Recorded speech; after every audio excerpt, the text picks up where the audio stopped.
حضرت خبیب بن عدی بدر دے واقعے تو بعد جنگ بدر تو بعد کافرہ نے گرفتار کر لے آپ کو قید کر لیا گیا. بڑا لمبا چوڑا واقعہ آپ دا آپ کو قید کر لیا گیا. جدو آپ کو قید کر کے پھر انہوں نے ایک دن اعلان کیتا ایک ٹکٹکی بنی جناب مقام تنعیم ہوتے جناب تختہ دار سجا دیتا. حضرت خبیب بن عدی نو لے آئے. سنو اے میرے محبوب دے غلاموں حضور دے غلام ہوندے کس طرح ہیں جی. حضور دے غلامہ دی ہر ایک دی شان نرالی جس نو اٹھاؤ گے اس دی شان نرالی. حضرت خبیب بن عدی نو لے آئے پورے آل مکہ نو جناب دعوت دے دیتی کہ جس نے اپنا بدلہ لینا وہ آ جا بے خبیب بن عدی ساڑھے جناب قابو چاہ گیا. حضرت خبیب بن عدی نو جدو مقام تنعیم ہوتے جناب تختہ دار دے کول لے کے آئے کہ آپ نے پوچھنے لگے ہاں جی تہاڈی کوئی آخری خواہش. کہ آپ نے فرمایا یار میں نے 2 رکعت نماز نفل پڑھن دیو.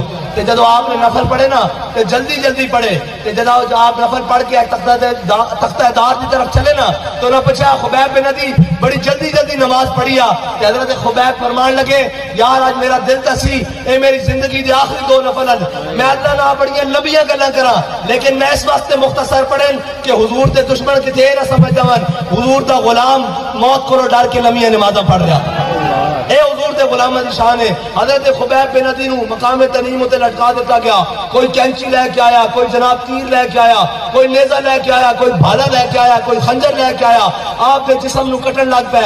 آپ نے پھر دعا منگی یا اللہ ہن تا زندہ رہن کی امید بھی ختم ہو گئی ہن تا جناب انہوں نے میرے اعضاء کٹ دیتے میں اس یقین نہ دنیا تو جا رہا کہ تو انہاں میرے سارے اعضاء نو دوبارہ جمع کرے گا پھر تو میرے زندہ کرے گا. اس دوران کسی نے پوچھ لیا انہوں نے کہا خبیب ہن تا دل میں سوچتا ہونا کاش میری جگہ حضور سید عالم صلی اللہ علیہ وسلم تیری جگہ تیرے نبی ہوندے تیری جگہ تیرے آقا مولا صلی اللہ علیہ وسلم ہوندے. کہ حضرت خبیب بن عدی تڑپ اٹھے اس کٹے ہوئے جسم نہ اور فرمایا کمینیو تسی کہتے ہو میری جگہ تے حضور میرے آقا مولا صلی اللہ علیہ وسلم ہوندے.